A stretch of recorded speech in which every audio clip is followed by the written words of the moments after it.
Estaba conversando con una persona por aquí sobre el sistema educativo que tenemos hoy día en nuestras universidades, en las escuelas, colegios, y no solamente escuelas, colegios de temas de lo que ya sabemos que nos van a enseñar matemática, naturales, lenguas sociales, no. También, por ejemplo, yo estoy estudiando noruego y tienen el mismo sistema educativo, que es que memorizar y escupir, memorizar y escupir. Y a pesar de los avances tecnológicos y de que los que han creado las redes sociales conocen el sistema neuronal de dopamina que hace que hagas clic con un contenido que se comparte en estas redes sociales. Aún así, las universidades y escuelas no han dado unos buenos resultados. A su vez, es contraproducente no estar dentro de la competitividad educacional. ¿En qué sentido? Hay personas que dicen, yo no voy a la universidad, yo no voy a la escuela, porque ¿para qué? Porque al final yo no voy a encontrar trabajo o al final le dan los trabajos a siempre a la misma gente. Sí, pero no. Cuidado con eso porque si te faltan herramientas para poder defenderte en el día a día, ¿m? Vas a estar más adormecido, más pobre y más controlado.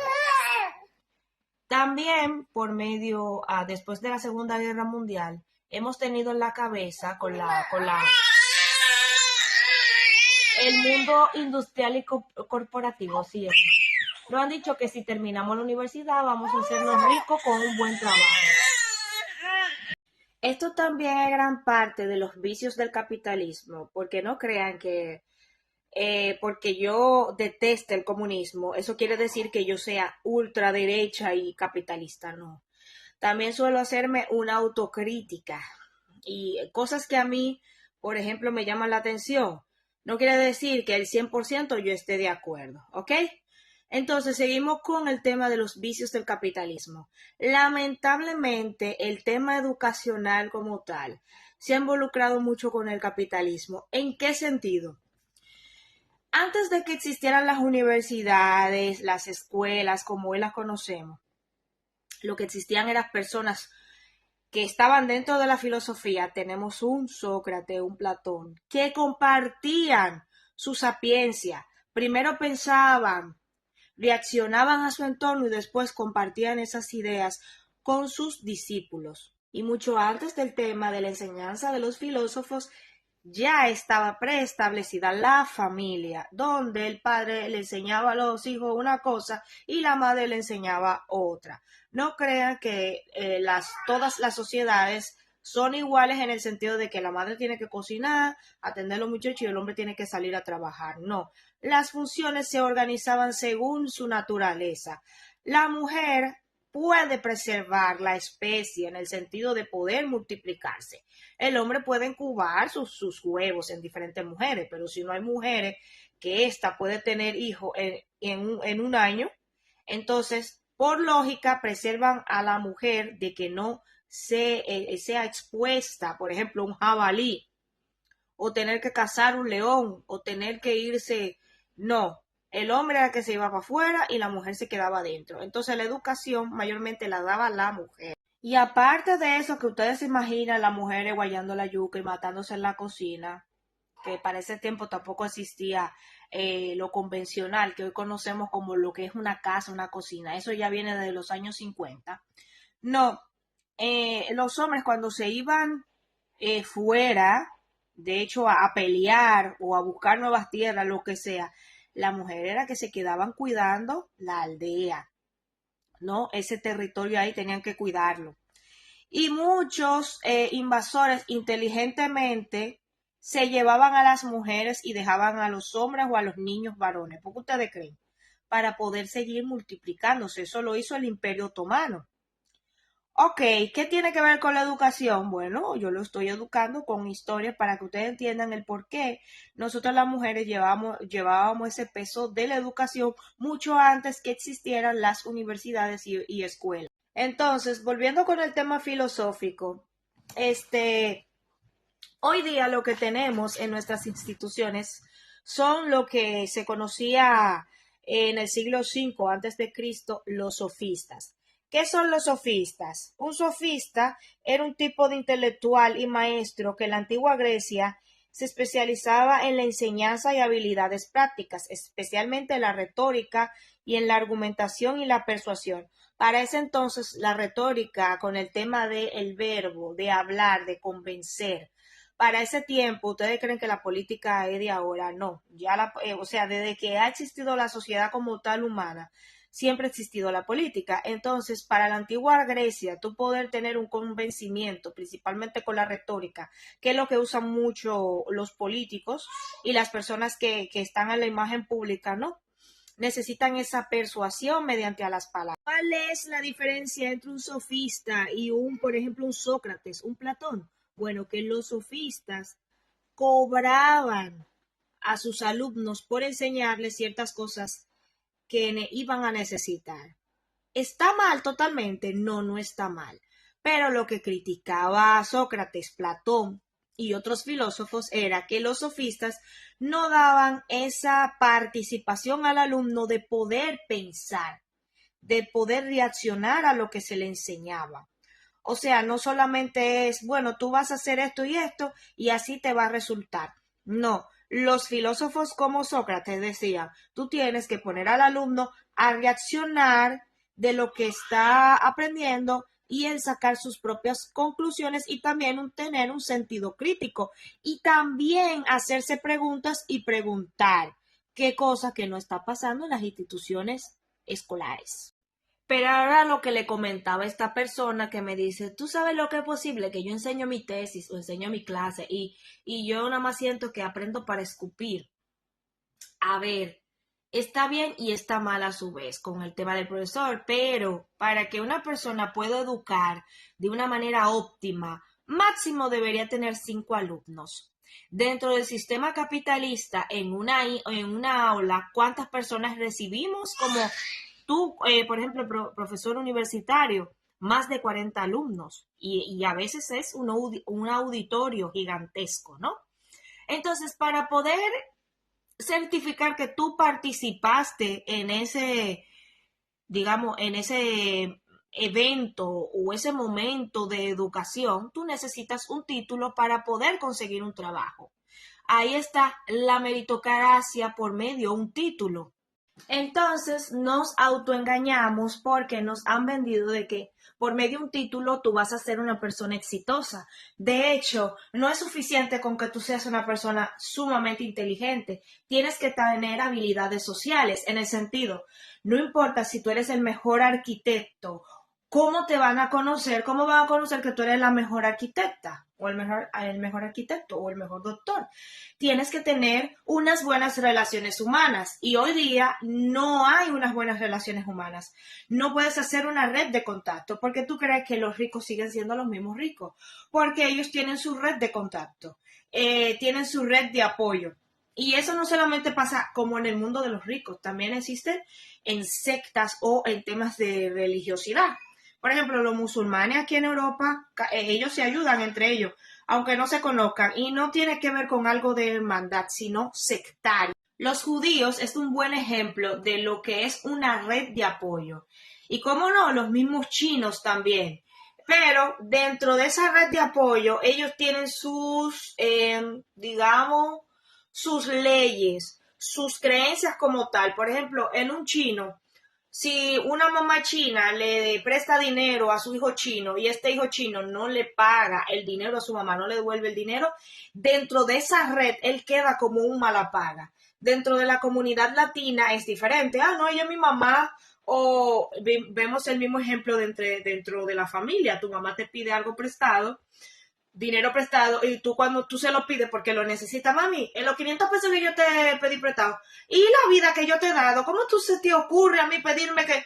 Entonces tú le estás demostrando a tu hijo que no tener palabra. Entonces en estas culturas diferentes a la latina tienen palabra. Entonces todo esto tiene que ver con la educación y con las instituciones que que deben ser como más entusiastas a la hora de dar clases, pero cuando todo se vuelve sistemático y monótono, y también cuando el mismo sistema te aplasta, tú te sientes como profesor, como docente, sin ánimos de seguir aprendiendo.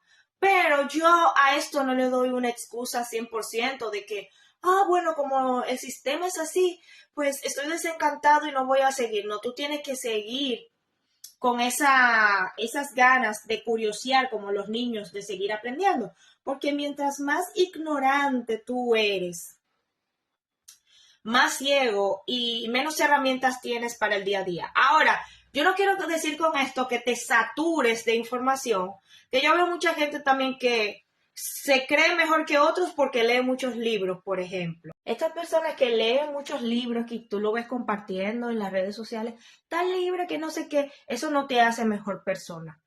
De hecho, yo siempre he dicho que la inteligencia estancada no sirve, porque ¿de qué sirve tú saber tantas cosas y no poder usar eso que tú sabes? Por ejemplo, eso no te da la seguridad que un muchacho que sea buen estudiante va a ser exitoso. De hecho, hay personas que han tenido una sorpresa grandísima que decía, no, pero el más bufón o el más idiota de la clase se ha dado exitoso, tiene empresa y demás, porque este muchacho o muchacha tenía la habilidad de hacer conexiones, de hacer red dentro de la escuela. Y esto a su vez, después de adulto, le convino. Si usted no tiene una buena red de apoyo, si usted no conoce gente y usted cree que por comerse 100 libros al año, eso lo va a hacer exitoso, usted se equivoca.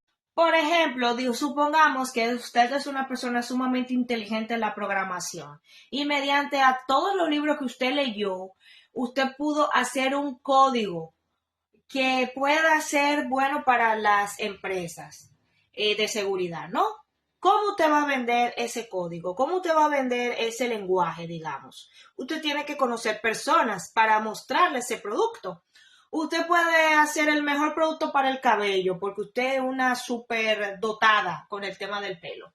Pero usted necesita hablar con personas para vender ese producto, para enseñar lo que usted sabe, ¿no? Entonces no se crea que porque usted tiene una sapiencia muy grande y se esconde en una habitación leyendo pila de libros y después viene de hablar cosas intelectualoides, usted mejor que... No, usted está aprendiendo de una persona que quiso compartir sus ideas mediante un libro.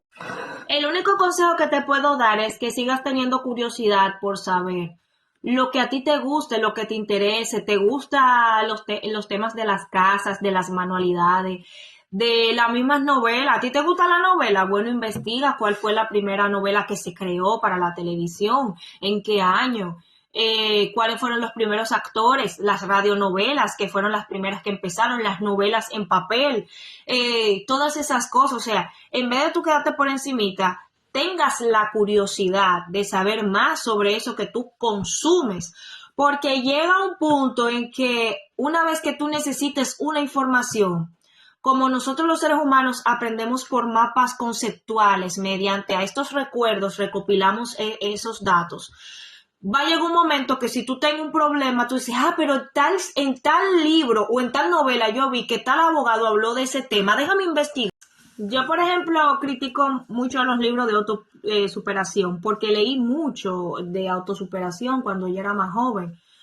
Pero eso no quiere decir que tú no los leas. Mediante estos libros de autosuperación, yo quise leer más a profundidad sobre el tema del comportamiento humano con libros de psiquiatría, libros de psicología, libros de la historia de la humanidad, biología, biografías también. Entonces, no te quedes varado ahí como que, bueno, nada más voy a leer esto o no voy a leer eso porque una Sonia me dice que los libros de superación son malos. Por ejemplo, esa es mi crítica. Pero si tú quieres leer sobre eso o leer periódico, te gusta leer periódico o te gusta leer tiras cómicas, lo que yo les invito a ustedes es meterse al mundo del saber para que no sigan siendo ciegos. Y no creas que aunque hayas ido a una buena universidad o una buena escuela de pago, creas que ya ahí te vas a quedar. No, ahí yo me quedé, ya yo tengo un buen título, summa cum laude, ya yo soy el mejor en una especialidad y que no sé qué y bla, bla, bla. No, claro que no. El título indica que te graduaste, que cumpliste con todas las informaciones que te metieron en la cabeza y tú lo hiciste bien. Por eso no quiero decir que tú seas una persona con cultura, porque yo he hablado con doctores allá en República Dominicana, doctores egresados de la universidad de los años 70, 80, que le falta mucha cultura y mucho respeto. ¿Ok? Hay gente que pueden trabajar perfectamente suturando una herida, atendiendo bien patologías, pero a la hora de tú sentarte a hablar sobre política, son unos ñame. Entonces, ¿qué quiero decir con eso? Ya tenemos que dejar esa idea de pensar que si una persona es buena memorizando, es sumamente inteligente. No, tenemos el caso de muchísimos asiáticos que sus padres son muy severos con la educación y con el tema de memorizar, son muy buenos con las matemáticas, por ejemplo, pero ahora a la hora de poder relacionarse con los demás son muy torpes. Entonces, si tenemos una persona aislada porque tiene mucha inteligencia en ciertos aspectos, pero no tiene una inteligencia social, entonces está destinado al fracaso.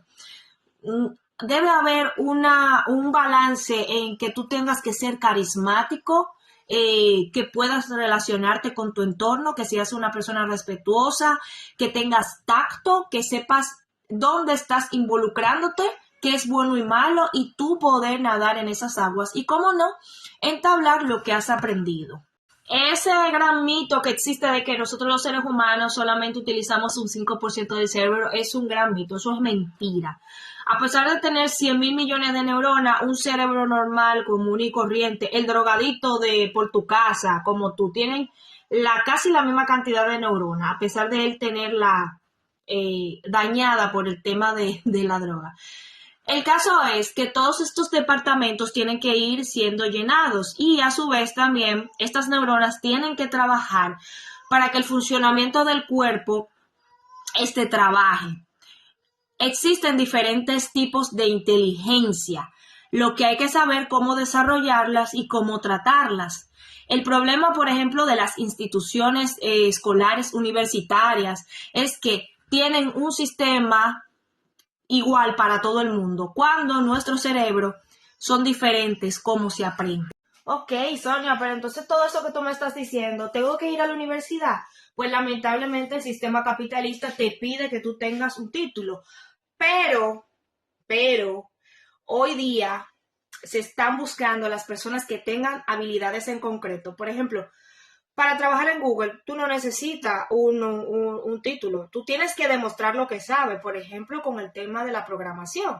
Tienes que haber trabajado en una red de programadores que tú muestres tu trabajo. ¿Ok?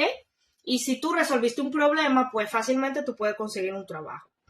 No es, yo tengo un título, yo me gradué en Intec, por ejemplo, República Dominicana. Claro, que te va a ayudar, por ejemplo, aquí en Noruega tiene mucho el tema de la meritocracia por medio de los títulos, pero poco a poco, por el medio de la tecnología, el Internet, eso se está disminuyendo.